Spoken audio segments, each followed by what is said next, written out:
নমস্কার, আমি অ্যাস্ট্রোলজার জয়ন্ত। আজকের ভিডিওটি মিথুন রাশির জাতক বা জাতিকাদের জন্য বিশেষ গুরুত্বপূর্ণ হতে চলেছে। এই ভিডিওতে আমরা জানব এই মে মাসটি মিথুন রাশির জাতক বা জাতিকাদের কেমন কাটতে চলেছে। শুরু করছি আজকের ভিডিও। মে মাসে মিথুন রাশির ইনকাম হঠাৎ করে স্বাভাবিকের চেয়ে একটু বৃদ্ধি পেতে পারে। আপনি যতটা পরিশ্রম করবেন, যতটা আশা রাখবেন, তার চেয়ে আয় বাড়বে। ব্যবসায়ীদের জন্য এই মে মাসটি খুব শুভ এবং লাভজনক। এই সময় আপনার কোনো করা কাজ দ্বারা আপনার নাম খ্যাতি বৃদ্ধি পেতে পারে। পাশাপাশি আপনাকেও বেশ পরিশ্রমী হতে হবে। এই সময় কম্পিউটার, মার্কেটিং, ট্রেডিং এবং মিডিয়া সম্বন্ধিত কাজের সাথে যারা যুক্ত আছেন তাদের কর্মে উন্নতি লাভ হওয়ার বিশেষ যোগ রয়েছে।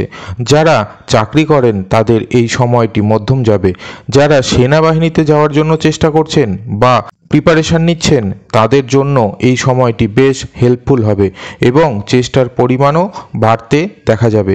এই সময় যাদের এক্সাম বা ইন্টারভিউ রয়েছে তাতে তার ফল ভালো হতে দেখা যাবে। শিক্ষার্থীদের জন্য এই সময়টি খুব ভালো কাটবে। যাদের এই মাসে কোনো রেজাল্ট বেরোনোর কথা তাদের রেজাল্ট ভীষণ ভালো হবে। এই মে মাসে মিথুন রাশির জাতক জাতিকাদের কমন সেন্স খুব ভালো থাকতে দেখা যাবে। কেউ আপনাকে কিছু ভুল বোঝাতে আসবে এই সময় বা খারাপ কোনো পথ দেখাতে পারে, তবে আপনি আপনার বিচক্ষণ বুদ্ধির দ্বারা সেটিকে কাটিয়ে ফেলতে পারবেন। আপনাকে আপনার আশেপাশের লোকেরাই নামানোর চেষ্টা করতে দেখা যাবে, কোনোভাবে বদনাম করার চেষ্টাও করবে এই সময়। তাই আপনাকে বিশেষ সাবধানতা অবলম্বন করতে বলা হচ্ছে। নিজের কাজ নিয়ে নিজে ব্যস্ত থাকুন, সাইডে কোনো কিছু দেখার কোনো প্রয়োজন নেই। নিজের সরলতা সকলের সামনে তুলে ধরবেন না এবং পেটের কথা সবার সামনে বলে দিলে আপনার সমস্যা এই সময় আপনি নিজেই ডেকে আনবেন। আপনার নিজের দ্বারা আপনার কাজের প্রশংসা না করে আপনার কাজের দ্বারা আপনার প্রশংসা হওয়ানোর জন্য চেষ্টা করুন। আপনার ভ্রমণ যোগ রয়েছে এই মাসে, বিদেশ ভ্রমণ পর্যন্ত হতে পারে, তীর্থস্থান যাত্রাও আপনি করতে পারেন। আপনার পার্টনারের সাথে এই সময় টাকা পয়সাকে নিয়ে বিবাদ হতে পারে। তাছাড়া পার্টনারের সাথে এবং পরিবারের সাথে সব মিলিয়ে সময় ভালো কাটবে। সন্তান ভাগ্য এই সময় বেশ ভালো থাকবে, তবে সন্তানের শরীর স্বাস্থ্য বিষয়ে চিন্তিত হতে দেখা যাবে। বাইরের কারো দ্বারা আপনার কোনো রকম হেল্প হবে এই সময়ে। আপনার নিজস্ব ট্যালেন্টকে বাড়াবার চেষ্টা করতে পারেন। আপনাকে দেখে হিংসা করে জলে এমন লোকেদের থেকে এই সময় একটু দূরে থাকার চেষ্টা করুন। নিজের কথাবার্তার উপর বিশেষ দৃষ্টি দেন। নিজেকে সময় দিন।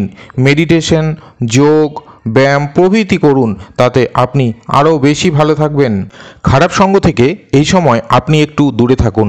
কারো কাছে যে কোনো বিষয়ে পরামর্শ নেওয়ার চেয়ে আপনি নিজে বুঝুন, নিজেকে বুঝুন, তা বেশি আরও উপকারে আসবে আপনার। লাভ রিলেশনশিপকে ভালো রাখার জন্য এই সময় আপনাকে অপরজনকে বেশি করে সময় দিতে হবে। পেট সম্পর্কিত সমস্যায় ভুগতে হতে পারে আপনাকে, তবে তা অবশ্য অল্প সময়ের মধ্যেই ঠিকও হয়ে যাবে। এই সময় কোনো প্রকার ঝগড়াঝাটি ঝামেলায় যাবেন না, না হলে তা আইনি জটিলতা পর্যন্ত সৃষ্টি করে ফেলতে পারে। প্রতিবেশীদের থেকে একটু সচেতন থাকবেন। লোন থেকে এই মাসে সচেতন থাকুন বা দূরে থাকুন। খরচ বৃদ্ধি পাবে এই মাসে। ওভারঅলভাবে বেশ ভালোই কাটবে আপনার এই মে মাস। আজ এখানেই শেষ করছি। দেখা হচ্ছে পরবর্তী ভিডিওতে। নমস্কার।